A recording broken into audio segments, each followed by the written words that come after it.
Estamos de volta, pessoal, continuando aqui nosso treinamento Pen Test na nossa prova 002. Vamos começar aqui com a nossa lição 8, falar aqui sobre evitar a detecção e cobrir rastros. E vamos aqui para os nossos objetivos. A gente vai ver aqui sobre comparar os diferentes métodos usados para evitar a detecção durante a varredura, ou um pouquinho ainda continuando aí da aula passada, né?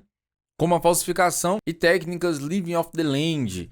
Demonstrar a capacidade de usar ferramentas de esteganografia como OpenStego e Snow para ocultar atividades como a comunicação de comando e controle, o famoso Command and Control. Resumir os métodos usados para estabelecer um canal secreto e fornecer acesso remoto usando NCAT, Secure Shell, SSH e encadeamento de proxy.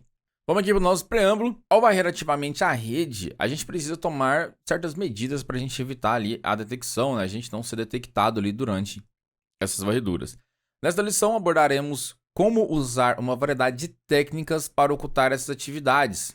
Descreveremos métodos como ataques de spoofing, né, os ataques de falsificação, living off the land, que seria uma tradução assim meio que viver fora da terra. A gente vai entender quando a gente chegar lá nesses slides, mas basicamente ele é essa parte aqui de malware sem arquivos, né? Famosos fileless malware. Além disso, a gente vai ver que os motivos para a equipe empregar técnicas mais avançadas, no caso de esteganografia aqui. E por fim, a gente vai ver como é preciso estabelecer um canal ali secreto, no caso usando um Netcat aqui, um Secure Shell, ou até mesmo encadeamento de proxy, usando aqui a rede Tor, por exemplo. Vamos começar aqui, propriamente dito, então, o nosso tópico 8A, evitar a detecção. Objetivos abordados do exame. Item 2.2, realizar um reconhecimento ativo. Item 3.7, executar técnicas pós-exploração. E o item 5.3, que é falar sobre as ferramentas. Vamos aqui para a nossa introdução, nosso tópico. A prevenção de perda de dados envolve garantir que não haja exfiltração de dados que ocorre quando os dados deixam a organização sem autorização. Ou seja, essa parte de exfiltração de dados é quando esses dados saem sem um devido controle. Os atores mal intencionados usam vários métodos para explorar os vetores de ataque a fim de lançar um ataque. Desse modo, a equipe de pentest precisa estar ciente das técnicas usadas para evitar essa detecção. Nesse tópico, veremos métodos para evitar ou falsificar um firewall ou IDS. Além disso, como o ideal é permanecer anônimo, descreveremos maneiras de cobrir os rastros, que normalmente a gente faz depois do pentest. Ali a gente tem que fazer essa cobertura desses rastros, digamos assim, né? Excluir o que a gente fez, enfim. Aí tem esse termo aqui que a prova traz, o Flying Under the Radar, que seria evitar os radares, né? Quem já jogou GTA aí, tem uma missão lá que você tem que voar baixinho e tal, né? Pra justamente não ser pego no radar. Seria mais ou menos esse conceito aqui. Durante a fase de reconhecimento, a equipe identificou as possíveis defesas da rede. Em seguida, é preciso testar se é possível falsificar o dispositivo ou passar desapercebido. Essa parte de falsificar seria tipo spoofar, né? Você fazer um bypass nele ali, digamos assim. Ao usar o Nmap, a varredura TCP/SYN é a opção padrão e mais conhecida, que a gente viu lá, né? Ela é executada rapidamente e varre milhares de portas por segundo em uma rede rápida não impedida por firewalls restritivos. O formato dessa varredura é o seguinte: Nmap, S minúsculo, S maiúsculo e o alvo. E aí, obviamente, como a gente viu na aula passada, e eu reafirmo para vocês, a gente vai ver bastante o Nmap até meados ali, acho que da a lição 12, 13, enfim. O Nmap tem várias alternativas furtivas, né? Utilizando fragmentação juntamente com a aleatorização da ordem dos hosts sendo escaneados. Quando você passa vários hosts ali para ele escanear, ou até mesmo quando você joga na origem também, ele faz essa confusão, a parte de decoy ali.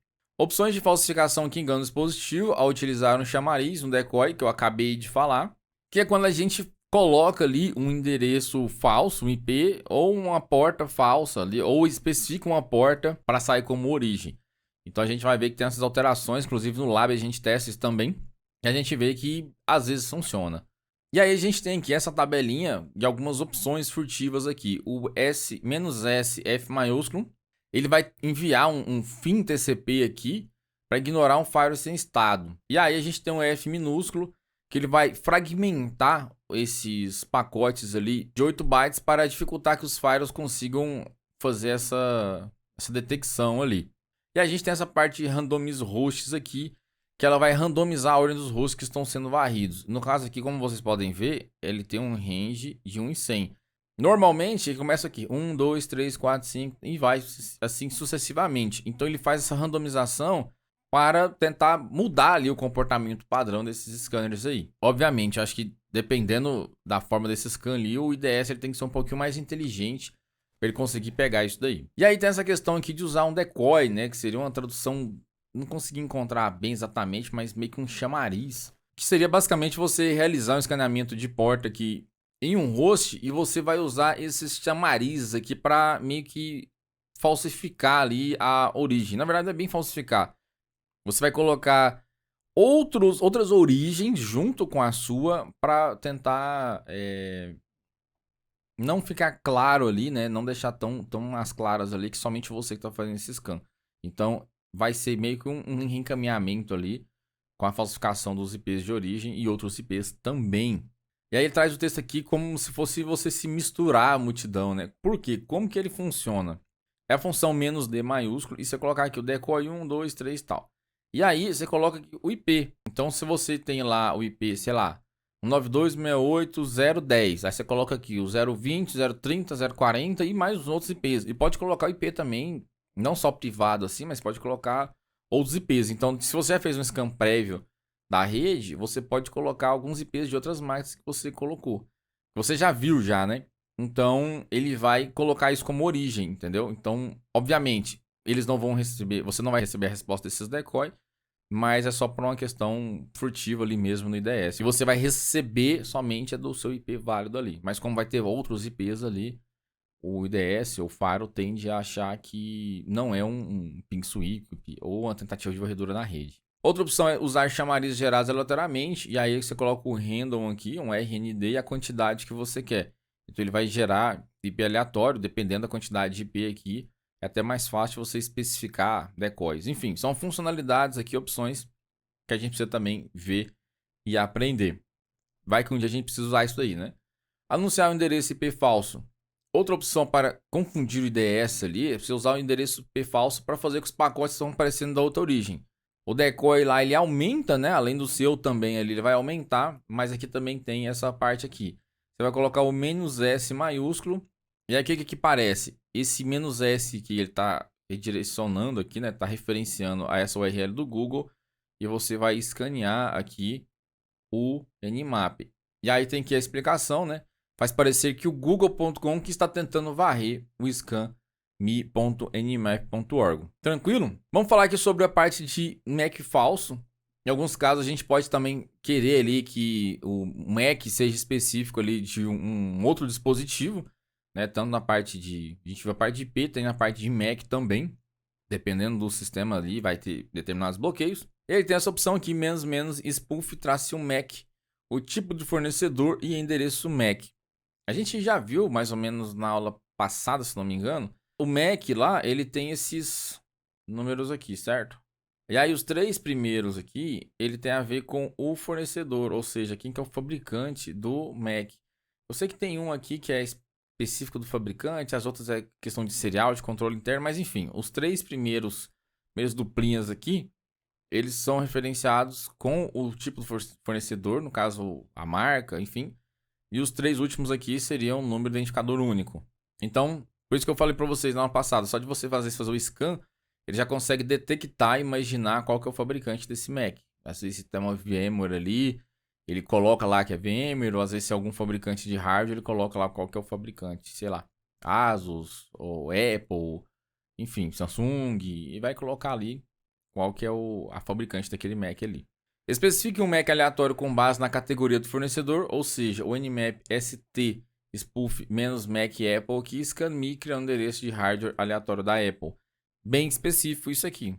Use o endereço MAC específico spoof MAC e especifica o MAC que você quer aqui, que ele vai colocar ali um endereço específico aqui. Ele falou que endereço de hardware aleatório, mas no caso não é aleatório, que você passou o MAC aqui. Tranquilo, pessoal? Vamos seguindo aqui então. A gente tem a questão também de modificar o número de porta. Como assim? A gente vai simplesmente forçar ali, falsificar que essa tentativa de scan está vindo de uma porta. Normalmente, o que acontece quando a gente faz uma comunicação? Eu tenho lá, vou comunicar lá eu tenho um server rodando na porta 80, certo? E a minha comunicação aqui meu computadorzinho, ele vai sair em qual porta? Normalmente ele sai numa porta alta, porta lá, sei lá, porta 20.000. E aí ele vai chegar lá na porta 80, e essa porta 80 vai retornar aqui para minha porta. Então, essa porta aqui, ela só escuta lá no servidor. Mas eu posso forçar, por exemplo, que ela chegue pela porta, ela sai aqui pela porta 53. Justamente isso aqui, ó. Menos source port, número de porta, por exemplo, nmap source port 53. Aí você fala assim, mas pra que tá colocando isso aqui? Que pode ser que às vezes esse servidor aqui ele só receba de portas específicas, enfim, alguma configuração ou um firewall aqui que esteja aqui antes, ele só deixa passar tráfego dessas portas, entendeu? Então vai valer de cada caso aqui. Nesse caso aqui do 53, como é a porta voltada aqui que vai vir de um servidor DNS aqui, pode ser que o firewall acabe aceitando isso. São questões de tentativas também, para a gente tentar imaginar aí como é que essa rede está funcionando, como é que o firewall está funcionando. Então, existem essas duas formas aqui, menos source port e o número da porta. E aí aqui tem um exemplo do comando, né? Menos source port 53 e aqui o alvo. Ou então, se colocar "-g" e o número da porta, que ele também tem a mesma funcionalidade.